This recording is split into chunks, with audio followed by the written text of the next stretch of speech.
Sore teman-teman, aku mau cerita soal tadi malam aku dapat petunjuk kaum Sodom. Ternyata Allah memberi petunjuk bahwa Nusantara inilah kaum Sodom di zaman ini. Dan walaupun mayoritas masyarakatnya muslim, tapi itu hanya muslim di luarnya saja, bukan muslim yang benar-benar mengerti akan jati dirinya, akan apa arti namanya hidup, tujuannya hidup, dan nanti kalau mati kembali kepada siapa, itu mereka tidak ngerti. Karena yang mereka pikirkan hanyalah surga neraka, surga neraka.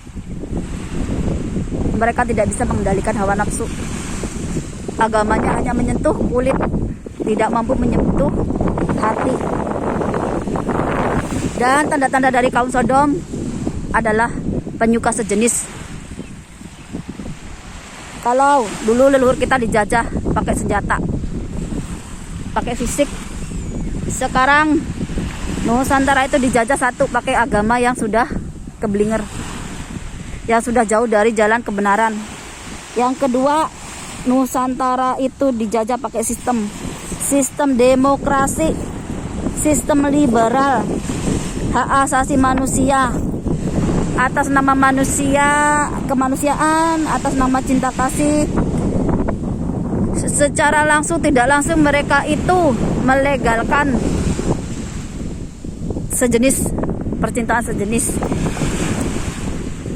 di dalam kehidupan bermasyarakatnya, mulai dari dukungan di entertainment, dukungan membuat acara, mengganti jantina, memberikan ruang di publik. Itu adalah kenyataan. Mungkin manusia nggak sadar, tapi Tuhan itu maha melihat. Ketika pejabatnya nggak amanah, pemerintahnya nggak amanah, rakyatnya membuat kemungkaran, membuat kerusakan. Dan itu bisa kalian lihat sendiri, bagaimana anak-anak laki-laki sekarang itu bertulang lunak, bergaya seperti perempuan, lenggak-lenggok, jauh daripada jiwa-jiwa kesatria. Dan mereka menyukai sejenisnya. Bagaimana dengan perempuan yang sama, yang sebenarnya mereka kalau mau mengenal jati diri, mereka akan mendapatkan yang namanya rahmat, hidayah, berkah dari Tuhan yang Maha Kuasa. Dan karena tanda-tandanya sudah ada di Nusantara, ya Tuhan akan memberikan hukuman, memberikan apapun, yaitu sudah takdir, sudah bagian dari kehendaknya. Jadi kalau di luar sana kalian masih berpikir ibaratnya berdoa bencana tidak ada, bencana tidak mau, tapi kalian juga harus menerima hakikat, menerima kenyataan bahwa itulah yang terjadi di tengah masyarakat kita sendiri,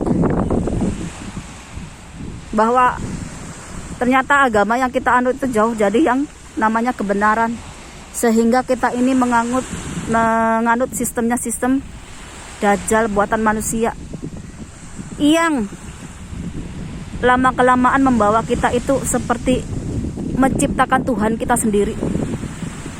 Namanya kita juga seperti menentang kehendak Tuhan, menentang takdir. Dan sebenarnya kalau kita mau kembali ke jati diri itu ya bisa, tapi manusianya itu yang nggak mau.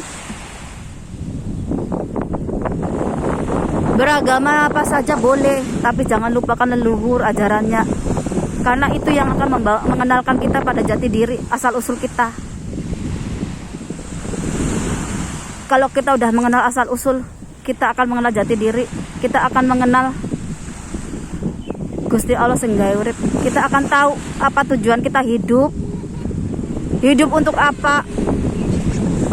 Nanti kita juga akan tahu kita ketika hidup ini sudah berakhir di dunia ini, kita akan kembali kemana.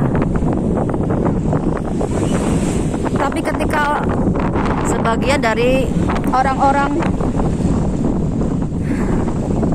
memfitnah leluhurnya, syirik, musyrik, kafir, itu adalah sesuatu yang sangat menyakitkan. Ibaratnya apa yang mereka tinggalkan itu tidak dihargai. Dan jangan salahkan ketika Allah mendatangkan bencana, mendatangkan hukuman, itu karena kelakuan manusia itu sendiri. Ciri-ciri kaum Sodom itu sudah ada.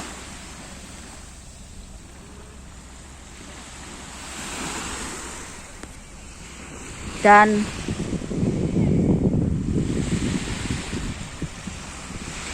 itu akhir dari perjalanan ya, bahwa kehendak Allah itu nggak bisa dihindari dan tidak bisa ditolak. Setiap orang akan bertemu takdirnya sendiri-sendiri. Dan kalau ibaratnya saya akan membawa Nusantara ke dalam zaman keemasannya atau ke dalam